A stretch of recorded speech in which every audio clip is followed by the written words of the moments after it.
تو مجھے دوبارہ جھاڑیوں کے قریب سے خوفناک سی آوازیں آنے لگیں۔ اب کی بار یہ آوازیں مجھے کسی اور جگہ سے آ رہی تھیں۔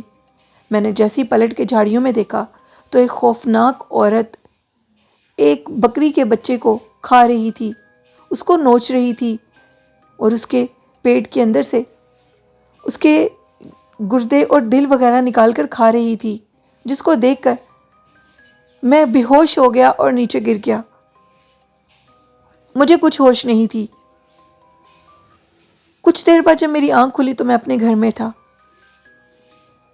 وہ خوفناک عورت جو کہ اسی قبرستان میں رہتی تھی اور کچھ ہی عرصے میں اس کا ادھر بسیرا ہوا، اب ادھر قبرستان میں وہ لوگوں کو نقصان دینے لگی تھی جو بھی دوپہر کے ٹائم اور مغرب کے ٹائم قبرستان میں آتا تھا، وہ ان لوگوں کو ڈرانے لگی تھی، باقاعدہ طور پر ان کو نقصان دینے لگی تھی۔ میں نے ان بچوں کو سختی سے منع کر دیا کہ تم لوگ اب اس قبرستان کے شارٹ راستے سے نہیں جایا کرو گے، قبرستان میں ایک بلا کا بسیرا ہو چکا ہے۔ کافی عرصہ وہ بلا ہم لوگوں کو ڈراتی رہی۔ 1.5 سال یہ کام شروع رہا۔ 1.5 سال کے بعد اللہ جانے اللہ نے کوئی دعائیں قبول کی، قرآن خوانی قبول کی، اور جس کے نتیجے میں وہ بلا اس قبرستان کو چھوڑ کر چلی گئی۔ نہیں تو مختلف لوگوں نے شہروز کہتے ہیں کہ اس بلا کو دیکھا جو کہ رات کے ٹائم ہمارے محلے میں بھی آیا کرتی تھی۔ اس کی لمبی چوٹی اور اس کا خوفناک چہرہ سب کو ڈرا دیتا تھا اور لوگ گھر سے باہر نکلنا چھوڑ گئے تھے، لیکن اللہ کا شکر ہے خود ہی وہ بلا آفت اس جگہ کو چھوڑ کر چلی گئی۔ جیسے جیسے قبرستان کو زیادہ استعمال میں لایا گیا تو وہ بلا وہاں سے بھاگ گئی۔ یہ کہانی تھی شہروز کی جنہوں نے کراچی سے شیئر کی۔ بہت شکریہ شہروز۔ بڑھتے ہیں آج کی دوسری خوفناک کہانی کی طرف۔ یہ کہانی وقاص نے شیئر کی ہے۔ وقاص کہتے ہیں آج میں آپ کے ساتھ پاکستان کے ایک گھرانے کی سٹوری شیئر کروں گا جو کہ میرے جاننے والے ہیں۔ وہ لوگ کہتے ہیں کہ ان کے پاس 1 سے 2 گھر تھے جن کو وہ رینٹ آؤٹ کیا کرتے تھے۔ ایک ان کا گھر تھا جس کو وہ رینٹ آؤٹ کرنا چاہتے تھے۔ اچانک ایک دن ایک عورت نے ان کے گھر کی دستک دی۔ جیسے انہوں نے دروازہ کھولا تو سامنے ایک عورت کھڑی تھی جو کہ حلیے سے بلوچستان کے علاقے کی لگتی تھی۔ انہوں نے اس عورت کو دیکھا اور اس عورت نے ان سے یہ ڈیمانڈ کی کہ مجھے آپ کا ایک گھر رینٹ پر چاہیے۔ دکھنے میں وہ عورت کافی شریف لگ رہی تھی۔ انہوں نے اس عورت کو وہ گھر رینٹ پر دے دیا اور یہ کہا کہ دکھنے میں ایک نیک عورت ہے تو چلو اس گھر میں رہے گی، گھر بھی آباد ہوتا رہے گا اور رینٹ بھی آتا رہے گا۔ اب ایک دن کچھ اس طرح ہوا جو کہ کافی حیران کن تھا۔ وہ لوگ کہتے ہیں کہ ہم اپنے اسی گھر کے آگے سے گزرے تو ہمیں وہ عورت اسی گھر کے آگے کھڑی ہوئی دکھائی دی۔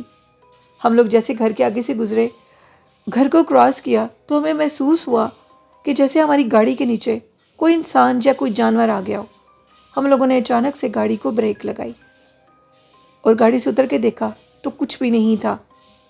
وہ سب ہمارا وہم تھا، لیکن واضح طور پر یہ محسوس ہوا کہ جیسے گاڑی کے نیچے کوئی آ چکا ہو۔ کچھ دن کے بعد جس شخص سے ہم لوگ دودھ لیا کرتے تھے اس کے مطابق وہ ہمارے اسی گھر کے آگے سے گزرا، کیونکہ اس محلے میں وہ دودھ دیا کرتا تھا۔ ہم لوگ جس گھر میں اپنی رہائش رکھتے تھے وہ اس رینٹ والے گھر سے 2 گلی پیچھے تھا۔ اس نے کہا کہ میں آج تم لوگوں کے اس گھر کے آگے سے گزرا تھا، وہاں پر میں نے 2 بلند قد کی خواتین کو دیکھا جن کے قد دکھنے میں کافی بلند ہوتے جا رہے تھے۔ وہ منظر دیکھ کر میں بہت زیادہ ڈر گیا اور جلدی سے آپ کے پاس آ گیا۔ ہم لوگ بھی کافی حیران تھے کہ کافی عرصہ گزر گیا ہے، 1 ماہ سے اوپر ہو چکا ہے، ہمارے گھر میں رینٹ بھی نہیں آیا اس عورت کی طرف سے، ہمیں جا کر دیکھنا چاہیے۔ خیر ہم لوگ سارے گھر والے اکٹھے ہو کر گئے اور ہم نے ان کے گھر کا دروازہ نوک کیا۔ وہ عورت دروازہ نہیں کھول رہی تھی۔ ہم نے محلے والوں سے پوچھا کہ آخر یہ عورت دروازہ کیوں نہیں کھول رہی، کیا اس کو آپ نے باہر آتے جاتے دیکھا ہے؟ جس پہ محلے والوں نے کہا کہ 10 دن پہلے اس عورت کو باہر آتے ہوئے دیکھا تھا، ہمیں نہیں پتا کہ اس کے بعد وہ کدھر گئی ہے۔ ہم نے کافی دروازہ نوک کیا، دروازہ نہ کھولنے پر محلے والوں کی اجازت سے ان کو ساتھ میں لا کر ہم لوگوں نے اس گھر کی دیوار پہ لانگی اور جیسے ہی اندر گئے تو دیکھتے ہیں کہ وہ بوڑھی عورت صحن کے درمیان میں گری ہوئی ہے اور اس کے منہ سے خون نکل رہا ہے اور وہ مر چکی ہے۔ محلے والے بھی چونکہ ہمارے ساتھ تھے، کسی نے 1122 والوں کو کال کر دی۔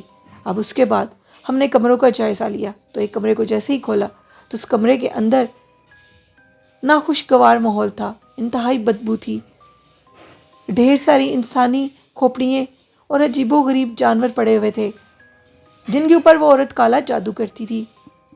یہ منظر دیکھ کر ہم لوگ بہت زیادہ ڈر گئے اور محلے والوں نے یہ کہا کہ ہو سکتا ہے یہ عورت کالا جادو کرتی ہو، کوئی کالا جادو کا علم اس کے اوپر الٹ ہو گیا ہے اور اس کی ڈیتھ ہو گئی ہے۔ خیر ڈیڈ باڈی کو لے جایا گیا، کافی اس کی ڈیڈ باڈی کے متعلق انکوائری کی گئی کہ اس کے کوئی لواحقین ہو جو کہ اس کو لے جائے، لیکن کوئی بھی نہیں آیا۔ اور پھر انتظامیہ نے 1 ہفتہ ڈیڈ باڈی رکھنے کے بعد اس کو قریبی قبرستان میں دفنا دیا۔ ہمارے اس گھر میں عجیب و غریب اثرات پیدا ہو گئے، عجیب و غریب آوازیں آنا۔ محلے داروں کا یہ کہنا تھا کہ رات کے ٹائم اس گھر کے اندر سے عجیب و غریب چیخنے کی آوازیں آتی ہیں اور بہت سے مختلف قسم کے کالے سائے دیکھے گئے، جس کی وجہ سے وہ گھر ہمیشہ کے لیے بند کر دیا گیا اور آج بھی وہ گھر بند ہے۔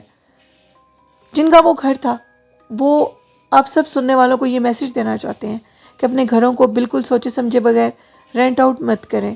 ہم نہیں جانتے کہ کون لوگ ہیں اور وہ کیا عمل کرنا چاہتے ہیں، ان کا اس کے پیچھے کیا راز ہو سکتا ہے، وہ کیوں اس گھر کو رینٹ پر لے رہے ہیں۔ تو یہ فیصلہ آپ سوچ سمجھ کے کیا کریں کیونکہ بعد میں انسان کو پچھتانا نہ پڑے۔ یہ ایک سٹوری تھی وقاص کی جو انہوں نے UK سے شیئر کی۔ بہت شکریہ وقاص اپنی سٹوری شیئر کرنے کے لیے۔ یہ تھی آج کی خوفناک کہانیاں۔ لسنرز کیسی لگیں آپ کو؟ اپنا فیڈ بیک مجھے ضرور دیا کریں۔ میرے اس چینل کو سبسکرائب کریں، چینل کو سپورٹ کریں، والدین جیسی خوبصورت نعمت کی قدر کریں، نماز، درود شریف، قرآن پاک کو زندگی کا حصہ بنا لیں تو کامیابیاں ضرور آپ کے قدم چومیں گی۔ اسی کے ساتھ اپنی ہوسٹ نیلم یاسین کو اجازت دیجیے، دعاؤں میں یاد رکھیے گا۔ اللہ حافظ، اللہ نگہبان۔